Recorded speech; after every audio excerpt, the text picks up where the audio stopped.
Let's say you've made a deal in India and now your customer asks you for BIS registration of your product. What now? In this video, I will explain everything you need to know about the BIS registration under the compulsive registration scheme. If you are not sure whether it is the BIS registration under the CRS scheme or BIS certification under the FMCS scheme that is relevant to you, please watch our previous video. You will find the link to that in the description of this video. Otherwise, here we go with everything related to BIS registration.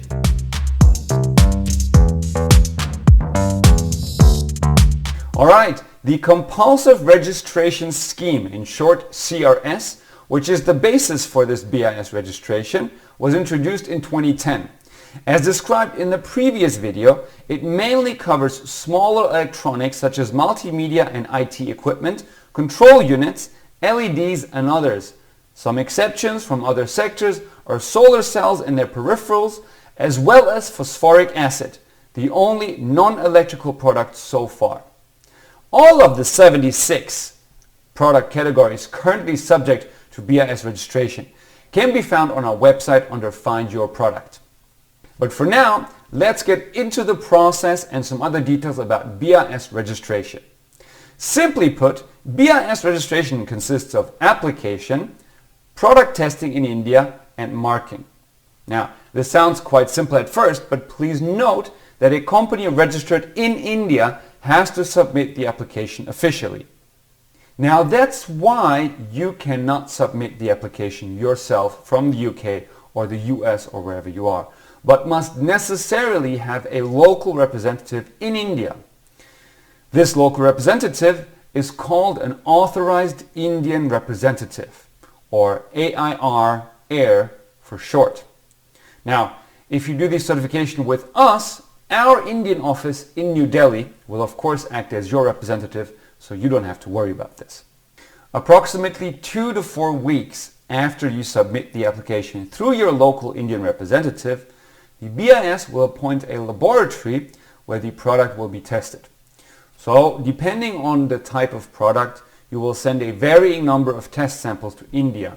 And usually, within a few weeks, you will either receive the preliminary test report or, and this also happens quite often, some queries about the product.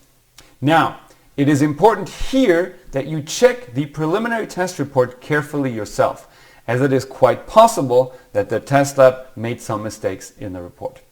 Most of the time, these mistakes are typos, but a typo in the wrong place can falsify the data.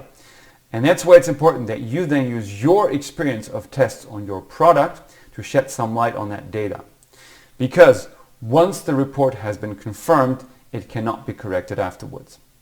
Once you have confirmed the test report, it will be stored in your BIS file and you will receive your BIS certificate within 4 weeks.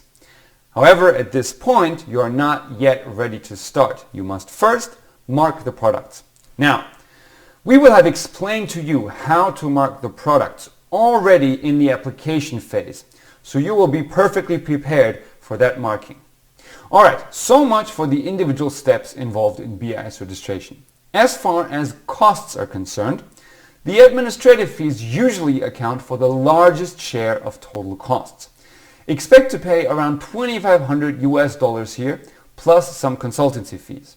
Now, the costs of product testing vary greatly between different products, but for most they are less than 1,000 USD. Overall, you should expect costs of at least 3,500 euros or 4,000 US dollars. However, for some products, such as solar cells, costs can reach high 4 or even 5-digit figures due to the high cost of testing. Alright, that's it about BIS registration. Now, to be honest, I've left out some details on marking and the exact application steps here, but these will definitely enjoy a bit more attention in future videos. Thank you for your attention. As always, I welcome questions, suggestions, or comments if you feel like it. Otherwise, I'll see you again next week in the next video. Take care.